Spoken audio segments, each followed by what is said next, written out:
Michael Jordan and Nike, the Air Jordan Revolution. Considered to be the most successful endorsement deal in the history of basketball, Nike went on to sign a rookie in 1984, but what happened next changed the history of sports marketing. Nike took a major risk with Michael Jordan during his rookie year, as at the time when Nike wasn't considered a powerhouse in basketball as it is today, he was given a contract that was modest in comparison to what his legacy turned out to be in the league. And the best part of his contract was the creative control and equity that was tied to the revenue of shoes. The terms of the endorsement was a $2.5 million deal over 5 years, a breakdown of $500,000 for each year. This was 3 times the previous highest NBA footwear transaction. As at the time, Nike was extremely careful of spending its entire marketing budget on one player. To be on the safer side, they brought about 4 different performance clauses, which is: he was expected to win the Rookie of the Year, become an all-star, average at least 20 points per game, and sell $4 million worth of shoes in the first 3 years of the deal. It turned out that decision and risk changed the world of sneakers entirely. When the first Air Jordan was introduced in 1985, its striking red and black design, which the NBA did forbid, quickly turned into a pop culture debate. The NBA had a 51% rule of players putting on white sneakers, which the red and black Air Jordan violated. And for every time Jordan rocked the sneakers, NBA gave him a warning letter and went on to fine him $5,000 per game, which Nike gladly paid it all. In a twist of event, Nike went on to use the NBA fine as a marketing strategy. They filmed a commercial that the NBA threw them out of the game, but couldn't stop you from rocking them. That commercial, called Banned, went on to evolve the brand. It converted into a mouth-watering number of sales. And at that point, Michael Jordan wasn't just an endorser anymore. He became an effective business partner. Michael Jordan went on to receive 5% royalty on all Jordan sales. And the most staggering part is he earns more in retirement from the sales today than when he was an active player on the court. Kevin Durant and Nike securing an all-time scorer. A brand can go from competition to consolidation. And that was what happened with Kevin Durant's endorsement career with Nike. When Durant joined the NBA in 2007, there were a lot of speculations about his skill as a scorer, and Nike moved quickly to sign him. The partnership developed into a $300 million 10-year pact by 2014, which put Durant's market value on level with the best in the league. Nike's plan was centered not only on his statistical excellence, but also on his adaptability as a cultural figure. It was quiet but appealing, introspective but influential. Nike ensured they matched Under Armour's offer to keep Durant in a bid to demonstrate how important he had become to retaining its dominance in basketball gear and apparel. Nike reportedly extended the agreement into a lifetime contract in 2023, showing that the alliance was not just profitable, but also a long-term pillar of the company's athlete roster. Kevin Durant went on to join Michael Jordan and LeBron James as the only Nike basketball players who have forever contracts. The durability of KD's shoe designs was one of the reasons Nike handed him a lifetime contract. Unlike many other players' clunky performance shoes, KD's was designed by Leo Chang, and they are recognized for being sleek and wearable even off the court.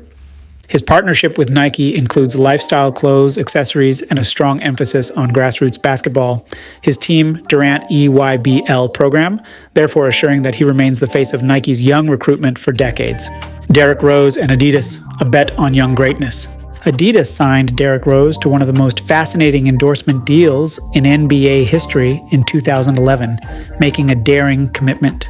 Rose appeared ready to represent the next generation of basketball players after winning an MVP, and Adidas decided to reward that commitment with one of the biggest long-term contracts ever given to an NBA player, a 14-year, $185 million deal. The duration of the contract ran from 2011 to September 2025. Adidas provided Rose with a platform clause that included branded shoes, marketing prominence, and an appearance at worldwide events, tagged to the clause at $4.8 million per year, in addition to a paycheck, $12 million annual retainer for the first 5 years, and usage of private plane. But it didn't end it there. There was family and friends clauses also, which allowed Rose to take care of his inner circle. Reggie Rose, who happens to be his brother, was paid $250,000 to $300,000 annually till the duration of the contract by Adidas, and Randall Hampton, who also happens to be his best friend, was paid $50,000 to $75,000 annually by Adidas for the duration of the contract. Unfortunately for Rose, injuries shortly after the signing halted his rise on the court, but Adidas stood to its agreement in a rare display of dedication to an athlete's brand identification. During his prime years, the D Rose shoe line became cultural icons, with aggressive designs that complemented Rose's explosive playing style. Adidas used the collaboration to reaffirm its dedication to basketball and promote the idea that it was prepared to make significant investments in future players. Tracy McGrady and Adidas, elegance before analytics. Tracy McGrady's collaboration with Adidas flourished in a time before sophisticated measurements determined players' worth. In the early 2000s, Adidas banked on McGrady's aesthetic prowess and signed him as a cornerstone athlete for $100 million. McGrady's effortless scoring technique and his unique T-Mac line did help make it one of Adidas's most successful basketball franchises.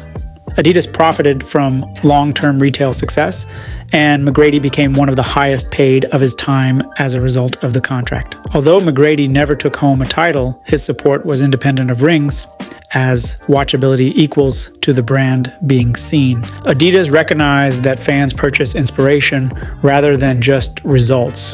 The T-Mac 1, 2, and 3 shoes were so popular because they offered hope that basketball could appear simple. It was reported that LeBron rocked the T-Mac 2 in high school. McGrady's time as an endorser went on to unravel that not only supremacy, but frequently leads to commercial success. LeBron James and Nike, a billion-dollar career partnership. When 18-year-old LeBron James made his NBA debut in 2003, Nike acted quickly to sign one of the most marketable rookies in history, as at the time there were several offers for LeBron to go with. A $115 million offer from Reebok, $60 million from Adidas, and $86 million from Nike for 7 years, plus a $10 million signing bonus. LeBron didn't hesitate to choose Nike. He made it known that he chose the brand for the long-term vision, despite him leaving roughly $20 million excess on the table from the Reebok offer. The collaboration with Nike generated a trademark for clothing and shoes in the early years, but it wasn't until 2015 that the deal really did make history. In December 2015, LeBron and Nike went on to sign a lifetime deal that is thought to be worth more than $1 billion, which was the first time in Nike history being officially committed to an athlete for a lifetime. Nike gained exclusive rights to James's branding and distinctive merchandise, while also establishing LeBron as a central figure in the company's basketball narrative. In addition to shoes and jerseys, LeBron's name appears on limited edition collections, digital content, and global joint marketing activities. LeBron presently makes an estimated $30 to $35 million from Nike.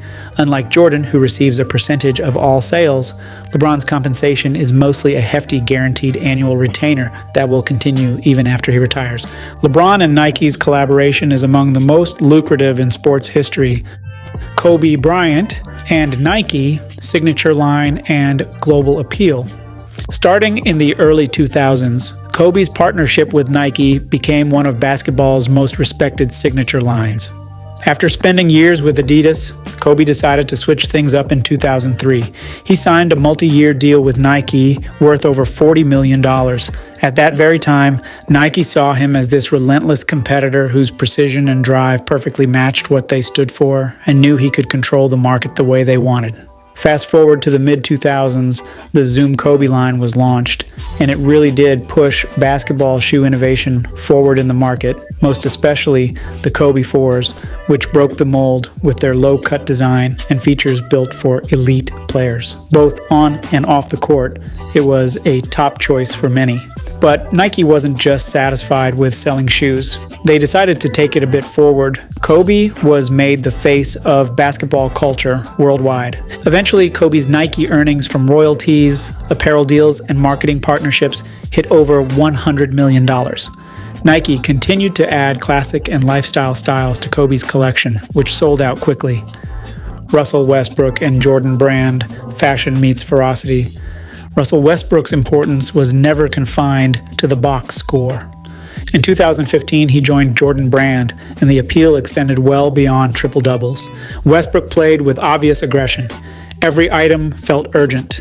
Every drive has a unique feel. That enthusiasm extended beyond the court. Jordan Brand spotted something unusual, not the typical basketball face, but a disruptor, someone who moves quickly and expresses themselves freely. By agreeing to a long-term contract worth more than $150 million, Westbrook solidified his place as one of the brand's most important contemporary icons.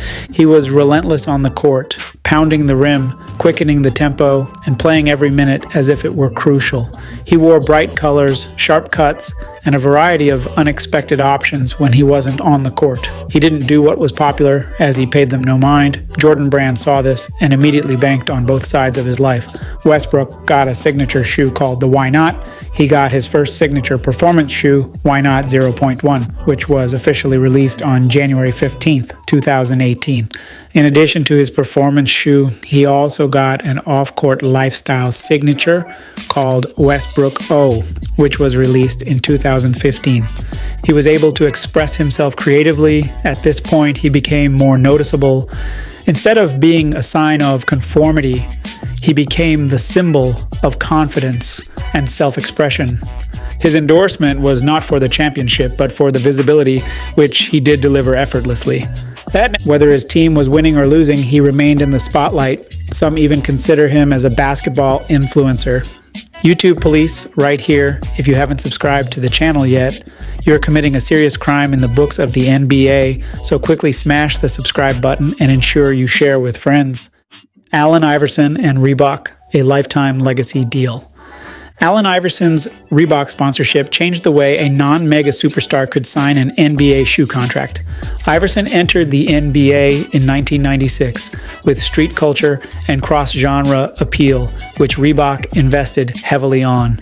The renowned Answer Shoe series went on to provide Iverson with a signature platform at a time when Nike's traditional performance models dominated the market.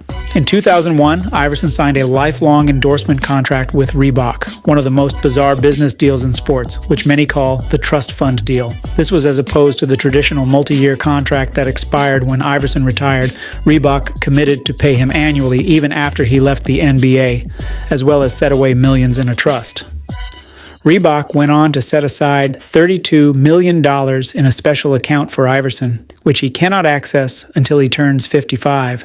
Iverson, who was born in 1975, is set to formally receive his $32 million on June 7, 2030. However, in his 2013 divorce judgment from ex-wife Dwyane, he is expected to go on a 50-50 split of the funds when it is made available. But in a twist, according to report from eOnline, Allen Iverson and Dwyane Turner have found a mutual ground to rekindle their love after a decade apart. If this works out, then there won't be a split, hopefully. Despite this, Reebok still pays Iverson $800,000 per year for the rest of his life. This money saved Iverson's life in the early 2000s, when allegations circulated that he had spent the majority of his $150 million-plus career NBA earnings. And in October 2023, his deal took a little step higher. Iverson's affiliation with Reebok changed from endorser to executive, where Shaquille O'Neal was named president of Reebok basketball, with Allen Iverson as the vice president. Iverson's Reebok deal still gives many goosebumps till today whenever it's been spoken about. Do let me know in the comment below what you think of the Allen Iverson's Reebok deal. Dwyane Wade and Li-Ning, China's global NBA bridge. Dwyane Wade changed the course of his endorsement career in 2018 when he signed a lifetime contract with the Chinese sportswear company Li-Ning, thereby expanding his worldwide reach beyond the typical Nike/Adidas deals. It was no doubt one of the ballsiest business moves in the history of sports. Wade, who climbed to NBA superstardom through repeated all-star selections, championships, and culture cultural cachet played an important role in Li-Ning's international ambitions. Their agreement included a trademark shoe line with the Wade name, as well as a marketing platform that merged Wade's on-court experience and personal flair to create a product ecosystem that connected with customers globally. Li-Ning then offered him a 10-year deal worth $60 million, as well as significant business equity, stock. Li-Ning provided him with a full brand rather than just a shoe, which the likes of Nike had done. They established Way of Wade, WOW, as a subdivision to reflect the Jordan/Nike partnership. Wade's collaboration has a full creative input, which allowed him to personalize designs of both footwear and apparel. In late 2025, the Way of Wade 12 was officially launched to the market, and it has garnered a lot of positive reviews, where sneakerheads consider it as the highest quality performance sneakers in the market. Dwyane Wade and Li-Ning collaboration has unraveled what a cross-border endorsement could look like in the long run. Victor Wembanyama and Nike, the next economic bet. Wembanyama was one of the most anticipated prospects in basketball history when Nike signed him in 2023 for a deal worth over $100 million. It wasn't just an investment, it was a deal that banked on Wembanyama's size, skill, and even futurism. Nike believed in his possibilities, and they ensured to get him on board when he was still playing in France, Metropolitans '92. Nike signed him, making it almost impossible for any other brand to speak with him until he arrived in San Antonio. They ensured that he was positioned as a global asset from the very start, prioritizing innovation and long-term narrative development. His deal was a big bet against the future, and his potential was the main focus. The contract was similar to that of LeBron James, which he signed in 2003, but it was bigger than it and also considered as the largest rookie sneaker contract in the history of the NBA. In the same way that Jordan's alliance defined the previous decade of basketball marketing, Wembanyama's collaboration with Nike might also define the future.